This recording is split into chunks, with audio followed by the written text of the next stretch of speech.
बिशन की दिलेरी का नाटक प्रस्तुत करने जा रहे हैं।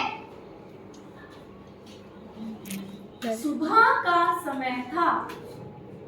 पहाड़ों के पीछे से सूरज झांक रहा था। 10 वर्ष का बिशन घर से बाहर निकल आया। वह रोज इसी समय इसी रास्ते से कर्नल दत्ता के फार्म हाउस पर जाता था। कर्नल दत्ता की पत्नी पढ़ाई में उसकी मदद करती है। फार्म से लगे सेबों के बाग में कीटनाशक दवा का छिड़काव हो रहा था और बहुत तड़के काम शुरू हो जाता था। बिशन पगडंडी से अभी सड़क तक आ ही रहा था कि उसे गोली चलने की आवाज सुनाई दी। उसने इधर-उधर देखा, कोई भी दिखाई नहीं दिया। वह कुछ ही दूर चला था कि उसे फिर गोली चलने की आवाज सुनाई दी। इस बार एक नहीं 2-3 गोलियां एक साथ ही चली थी।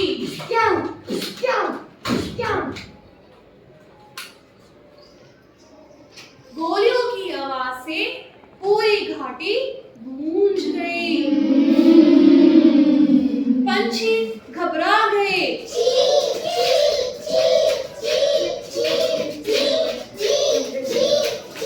आसमान में गोल गोल चक्कर काटने लगे। बिशन सहम कर पेड़ों की आड़ में छिपकर खड़ा हो गया।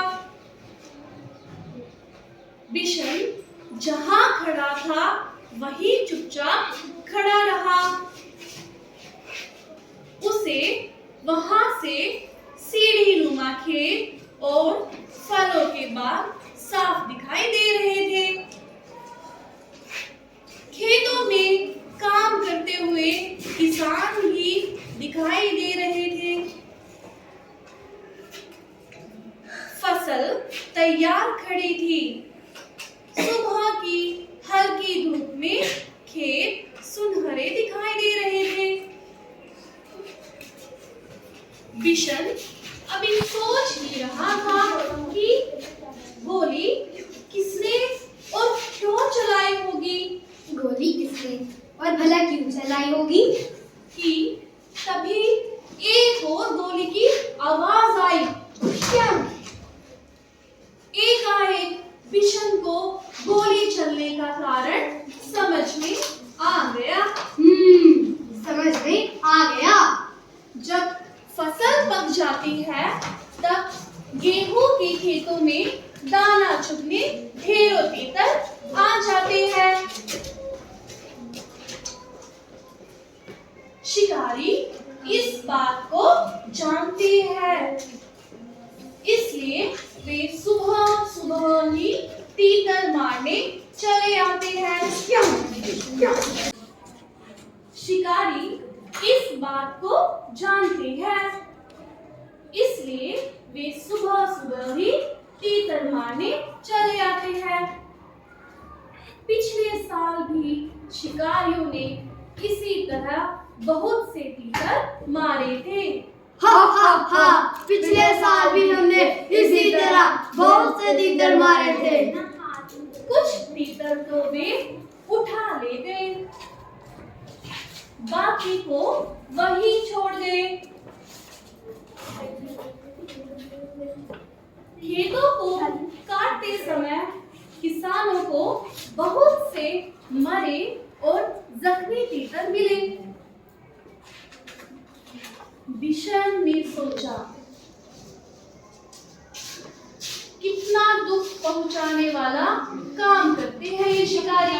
कितना दुख पहुंचाने वाला काम करते हैं ये शिकारी। वह समझ गया कि शिकारी की तीतरों पर गोलियां चला रहे हैं। जरूर शिकारी ही तीतरों पे गोलियां चला रहे हैं। इसलिए वह पेड़ों के बीच से निकलकर खेतों के किनारे किनारे चलने लगा। वह चलते चलते सोच रहा था कि इन शिकारियों को सबक सिखाया जाना चाहिए। इन शिकारियों को सबक जरूर सिखाया जाना चाहिए। लेकिन उन्हें कैसे सबक सिखाया जाए? यह उसकी समझ में नहीं आ रहा था। यह तो मेरी समझ में नहीं आ रहा। तभी उसके पांव के पास सरसराहट सी हुई। उसने देखा एक घायल तीतर गेहूं की बालियों के बीच फंसा छटपटा रहा है।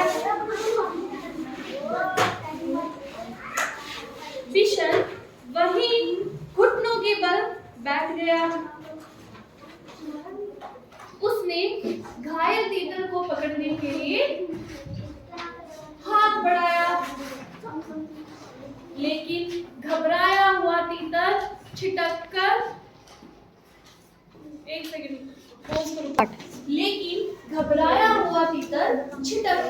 खेत के और अंदर चला गया। बिशन जानता था कि शिकारी इस तीतर को ढूंढ नहीं पाएंगे। शिकारी इस तीतर को ढूंढ नहीं पाएंगे और घायल तीतर यहीं तड़प तड़प कर मर जाएगा। और यह बेचारा घायल तीतर यहीं तड़प तड़प कर मर जाएगा।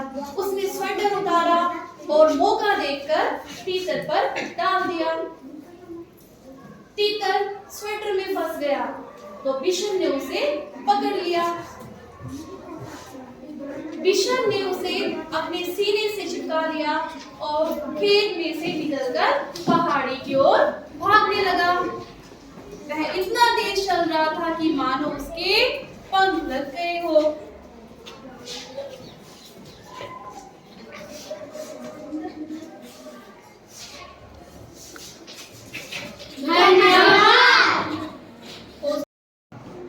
अब हम नए शब्द बताने जा रहे हैं। पहला शब्द है फार्म हाउस। फार्म हाउस भूमि कृषि भूमि के बड़े हिस्से के बीच एक आवासीय आवास व्यवस्था है। यह रहा उसका चित्र। अगला शब्द है कीटनाशक दवा। कीटों को नाश या खत्म करने वाली दवा। अगला शब्द है पगडंडी। जंगल या मैदान के बीच वह पतला रास्ता जो लोगों के चलते चलते बन गया हो, उसे पगडंडी कहते हैं। अगला शब्द है घाटी। दो पहाड़ों का बीच का भाग घाटी कहलाता है। यह उसका चित्र है। अगला शब्द है सीढ़ीदार खेत। पर्वतीय या पहाड़ी प्रदेशों की ढलान भूमि पर कृषि के उद्देश्य से विकसित क्षेत्र को कहा जाता है। यह रही उसका चित्र। अगला शब्द है जख्मी। इसका अर्थ है घायल। धन्यवाद।